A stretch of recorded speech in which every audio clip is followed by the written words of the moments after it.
Bonjour cher élève. En fait, je voudrais qu'ensemble nous discutons sur un sujet très pertinent. Il s'agit de votre camarade, Roland ici présent. Gare à un connard qui va essayer de parler de moi. Ok. Tu sais, Roland. Je ne vais pas m'être long, mais tu dois juste comprendre que tes camarades pourront aussi t'aider, qui sait. Oh, non, monsieur, on est tous pareils. C'est m'égare. Je crois même que, vos conseils nous serviront tous. Arrête ça vite. Au moins, se soucie de leur situation et n'enceinte pas les filles comme toi. Calmos. Moi j'ai validé par ce qu'elle voulait. Et d'ailleurs même, avec mon âge là, je ne pense pas que mes spermatozoïdes peuvent réagir aussi vite. Et d'ailleurs, qui vous a dit que j'ai enceinté Ingo? Toi, l'élève impoli. À qui adresses-tu la parole de cette manière? Je ne suis pas ton camarade.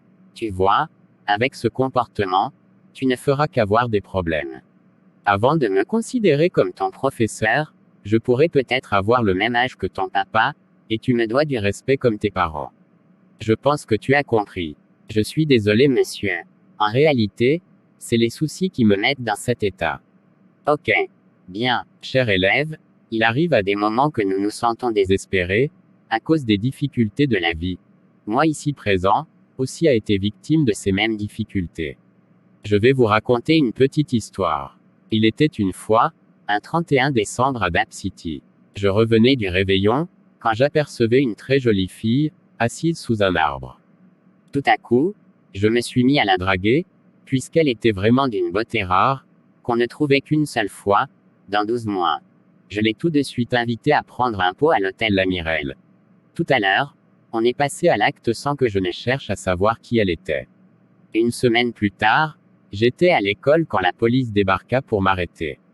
Sans motif et sans mandat d'arrêt, j'ai tout de suite paniqué. Même paniqué et embrouillé, j'ai été déporté à la police, où je rencontrai Clarisse, la fille du 31 décembre. Aussitôt arrivée, cette dernière se mit à pleurer, et criait, « c'est lui qui m'a enceinté ». Tout à coup, le commissaire ordonna de me mettre en tôle, sans même que je ne m'exprime.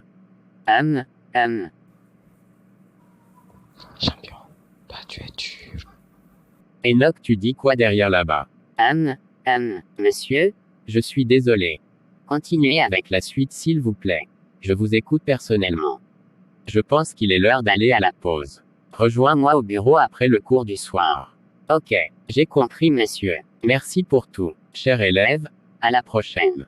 Enoch vient chercher mon sac.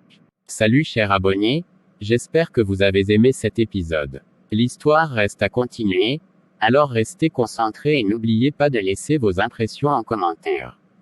Pour ceux qui ne sont pas encore abonnés, je crois que vous ratez beaucoup de choses. Moi à votre place, j'irai au plus vite m'abonner, ensuite activer la cloche de notification pour ne rien louper. Merci pour le visionnage. Il ne cesse de pleuvoir.